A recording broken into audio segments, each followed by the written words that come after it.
اعتکاف کہتے ہیں مسجد میں اعتکاف کی نیت کر کے ٹھہرنے کو۔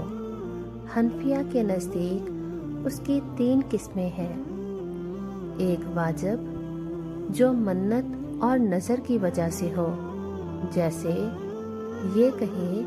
کہ اگر میرا فلاں کام ہو گیا تو میں اتنے دنوں کا اعتکاف کروں گا، یا بغیر کسی کام پر موقوف کرنے کے یوں ہی کہہ لے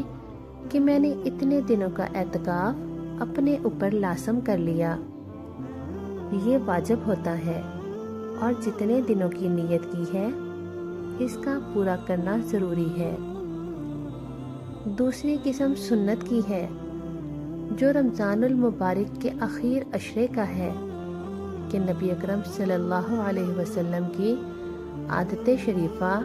ان ایام کے اعتکاف فرمانے کی تھی۔ تیسرا اعتکاف نفل ہے، جس کے لیے نہ کوئی وقت نہ ایام کی مقدار، جتنے دن کا جی چاہے کر لے، حتیٰ کہ اگر کوئی شخص تمام عمر کے اعتکاف کی نیت کر لے تب بھی جائز ہے۔ البتہ کمی میں اختلاف ہے کہ امام صاحب کے نزدیک 1 دن سے کم کا جائز نہیں، لیکن امام محمد کے نزدیک تھوڑی دیر کا بھی جائز ہے اور اسی پر فتویٰ ہے۔ اس لیے ہر شخص کے لیے مناسب ہے کہ جب مسجد میں داخل ہو اعتکاف کی نیت کر لیا کرے کہ اتنی دیر میں نماز وغیرہ میں مشغول رہے، اعتکاف کا ثواب بھی رہے۔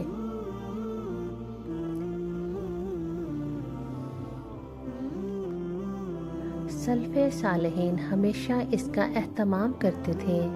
کہ جب مسجد میں تشریف لے جاتے تو دایاں پاؤں اندر داخل کرتے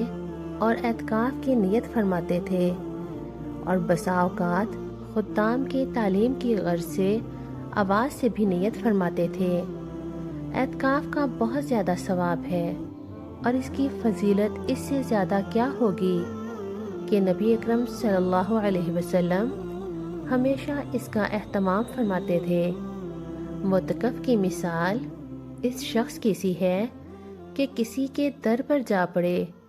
کہ اتنی میں میری درخواست قبول نہ ہو میں ٹلوں گا نہیں، نکل جائے دم تیرے قدموں کے نیچے، نکل جائے دم تیرے قدموں کے نیچے، یہی دل کی حسرت یہی آرزو ہے۔ اگر حقیقتاً یہی حال ہو تو سخت سے سخت دل والا بھی نرم ہو جاتا ہے، اور اللہ جل شانہ کی کریم ذات تو بخشش کے لیے بہانہ ڈھونڈتی ہے، بلکہ بے بہا رحمت فرماتے ہیں۔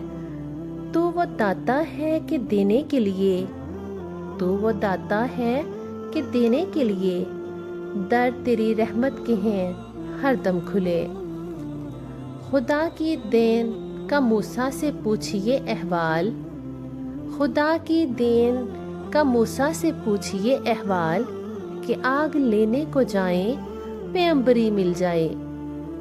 اس لیے جب کوئی شخص اللہ کے دروازے پر دنیا سے منقطع ہو کر جا پڑے تو اس کے نوازے جانے میں کیا تعامل ہو سکتا ہے، اور اللہ جل شانہ جس کو اکرام فرما دے اس کا بھرپور خزانوں کو بیان کرنا بھی مشکل ہے۔